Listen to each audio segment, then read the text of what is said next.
एक सवाल, क्या आपके घर में कोई ऐसा है जिन्हें थायराइड की प्रॉब्लम भी है और साथ में सफेद दाग की भी? खुद आपको दोनों है? तो आज के ये वीडियो आपके लिए बहुत इंपॉर्टेंट है। बहुत से पेशेंट हमारे पास आते हैं और कहते हैं हमें थायराइड भी है और विटिलिगो भी, लेकिन अलग अलग डॉक्टर से अलग अलग ट्रीटमेंट चल रही है, कोई कनेक्शन नहीं बता रहा। आज मैं क्लियरली बताऊंगी कि ये दोनों कंडीशन सिर्फ कोइंसिडेंस में नहीं आते, इनके बीच एक डीप बायोलॉजिकल कनेक्शन है और इस कनेक्शन को समझे बिना दोनों में से किसी का भी पूरा ट्रीटमेंट पॉसिबल नहीं है। हेलो, मैं हूं डॉक्टर पूजा गुप्ता, भारत होम्योपैथी से। समझें कि थायराइड और विटिलिगो में क्या समान है। दोनों ही ऑटो इम्यून कंडीशन है। थायराइड में सबसे ज़्यादा कॉमन जो टाइप है वो है हैशिमोटो थायराइडाइटिस, जिसमें आपका इम्यून सिस्टम थायराइड ग्लैंड पर अटैक करता है और इसे डिस्ट्रॉय करता है। थायराइड हार्मोन प्रोडक्शन कम हो जाता है।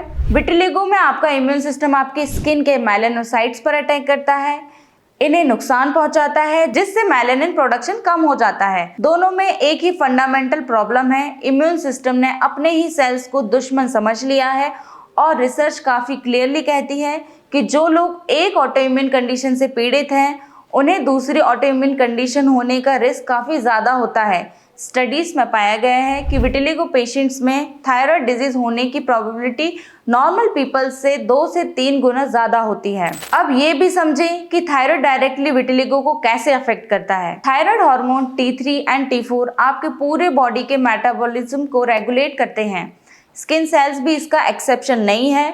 जब थायराइड कम काम करता है तो स्किन सेल्स की रिन्यूअल स्लो हो जाती है और मेलानोसाइट्स की एक्टिविटी भी स्लो हो जाती है। मतलब एक इंसान में अगर हाइपोथायराइडिज्म अनकंट्रोल्ड है तो विटिलिगो ट्रीटमेंट कितना भी अच्छा हो, रिजल्ट स्लो आएंगे क्योंकि स्किन की हीलिंग कैपेसिटी ही कॉम्प्रोमाइज्ड है। और एक इम्पॉर्टेंट पॉइंट, थायराइड और विटिलिगो दोनों में इन्फ्लामेशन का रोल है। अनट्रीटेड थायराइड डिजीज बॉडी में एक chronic low grade inflammation create करता है जो विटिलिगो के पैचेस को और ट्रिगर करता रहता है। ये एक विशियस साइकिल है, थायराइड ठीक नहीं तो विटिलिगो नहीं जाएगा। विटिलिगो के इम्यून ट्रिगर्स एक्टिव हैं तो थायराइड और खराब होता है। तो अगर आपको विटिलिगो है तो प्लीज़ आज ही एक थायराइड पैनल ब्लड टेस्ट कराएं। ये टेस्ट करवाइए TSH, free T3, free T4 और सबसे important anti TPO antibodies. Anti TPO antibodies बताते हैं कि आपका इम्यून सिस्टम थायराइड पर अटैक कर रहा है या नहीं।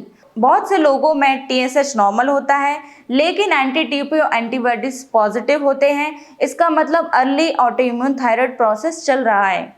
भारत होम्योपैथी में जब कोई पेशेंट विटिलिगो के साथ आता है तो हम रूटीन में थायराइड हिस्ट्री भी लेते हैं क्योंकि दोनों का ट्रीटमेंट एक इंटीग्रेटेड अप्रोच से ज़्यादा इफेक्टिव होता है। अगर आपको विटिलिगो है, चाहे थायराइड का पता हो या ना हो, प्लीज़ एक थायराइड टेस्ट ज़रूर करवाइए। ये एक सिंपल ब्लड टेस्ट है जो आपको बहुत वैल्यूएबल इंफॉर्मेशन देगा।